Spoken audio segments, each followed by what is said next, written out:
여러분은 둠피스트에 대해 아는가? 둠피스트는 원래는 딜러였다가 탱커로 직업을 변경한 영웅이다. 과거 딜둠 때에는 홍길동 저리 가라 수준의 동해번쩍 서해번쩍 신공으로 힐러들의 불쾌함을 자극했었다. 하지만 탱커로 직업을 변경한 뒤로도 힐러들의 불쾌함을 자극하고 있는데, 그래서 별로 좋지 않은 성능이지만 너프를 계속 넣고 있다. 오늘은 그 이유를 알아보도록 하자. 그럼 영상 시작한다. 코코볼 1개인가 코코볼 2개인가 코코볼 3개. 둠피스트는 2017년 즈음에 출시한 영웅이다. 둠피스트가 처음 출시를 했을 때에는 다 총 쏘고 순간이동하고 날아다닐 때 주먹으로 싸운다고 해서 우릴 거라는 평이 많았다. 아마 초반에는 별로 안 좋았다가 숙련도가 좀 쌓인 시점부터 딜둠의 악명이 퍼지기 시작했는데, 하지만 탱커로 변한 지금도 불쾌해하는 사람이 많다. 우선 첫 번째 이유로는 기동성이 말도 안 되게 좋다. 둠피의 기동성은 오버워치에서 이용기 좋은 영웅 하면 떠오르는 트레이서가 둠피의 눈도 겨우 마주칠 정도로 이용기가 좋다. 트레의 정멸의 거리는 7.5m로 3개를 다 사용하면 22.5m를 이동하게 되는데, 둠피스트가 우클릭만 사용해서 갈 수 있는 최대 거리는 20m다. 하지만 이게 끝이 아니다.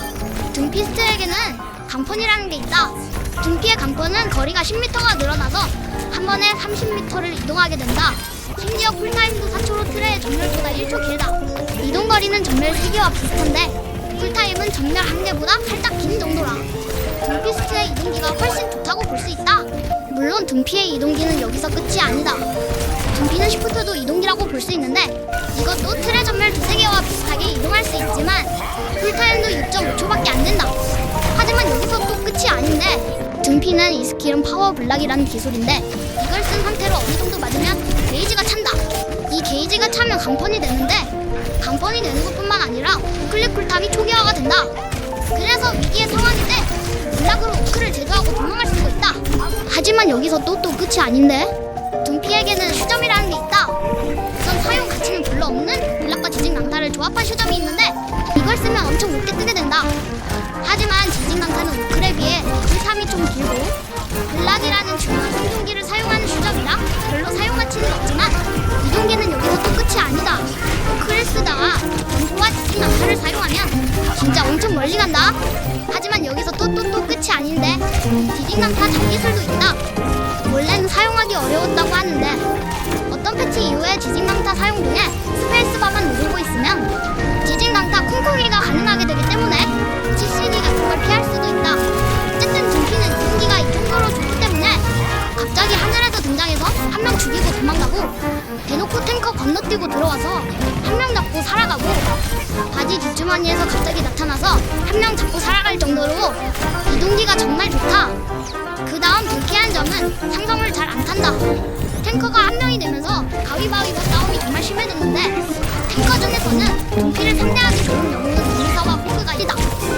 오리사와 호그 둘 다 다른 영웅에 비해 극복하기가 쉬운 편이다. 왜냐하면 둠피는 아까 서술했듯 이동기가 미칠듯이 좋기에 저 뚜벅이를 그냥 건너뛰고 딜러나 힐러를 잡을 수 있다. 하지만 서디나 숭브라, 미르키 같은 영웅에게는 카운터를 심하게 맞는데, 이유가 뭐냐면 우선 둠피는 탱을 잡을 화력은 나오지 않는다. 그래서 뒷라인을 쳐서 힐러를 잡고 탱을 잡아야 하는데, 만약 뒷라인이 미즈키나 숭브라라면 들어가면 속박당하고 해킹당한 다음 죽기를 기다리는 것 말고는 할 수 있는 게 없다. 다음은 둠피는 아군을 보호할 수단이 없다. 둠피가 아군을 보호할 수단은 딱 하나 있는데, 우클릭으로 스턴을 먹여서 목숨을 1초 정도 증진시켜줄 수 있다. 그렇다. 이거 빼면 사실상 없다. 그래서 둠피가 일하러 외출하면 집에 남아있는 랜들과 힐러는 알아서 살아야 하는데, 이걸 잘하는 힐러와 일을 간다고 해서 돈을 잘 벌어오는 둠피만 있겠는가? 그럴 리가 없다. 그래서 밴을 하는 거다. 저기 둠피를 하지 않았으면 좋겠는 마음도 있겠지만 아군이 둠피를 하지 않았으면 좋겠는 마음도 있을 거다. 다음은 둠피스트는 공격 범위가 넓다. 우클릭과 지진 강타 둘 다 광역 기술이고, 로켓 펀치는 기본 범위가 꽤 넓고 한 명이 맞으면 주변에 있는 적도 같이 맞는 연대 책임 펀치라서 괜히 같이 죽을 수도 있다. 심지어 이게 우클릭은 넉백도 같이 되기 때문에 올라갑니다. 적 진영을 붕괴시키기에도 상당히 좋다. 같이 가자. 이게 벽에 부딪히면 기절이 좀 오래되기 때문에 그냥 짧게 우클을 사용해서 벽을 기절시키고 평타 탕탕으로 잡을 수도 있다. 다음으로 불편한 점은 패시브다. 둠의 패시브는 두 가지가 있는데 우선 개시자라는 개구린 패시브가 있다.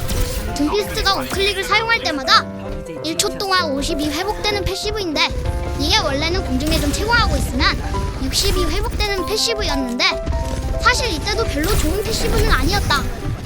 하지만 지금은 힐량이 50으로 줄어들고 공중의 채공이 아니라 로켓 펀치를 사용 시에 패시브가 발동되게 바뀌면서 구려졌지만 중요한 건 이게 아니라 둠피만의 패시브다. 이건 바로 스킬을 적에게 맞추면 통과 체력을 최대 200까지 주는 패시브인데 쉽게 생각하면 그냥 때리면 단단해진다.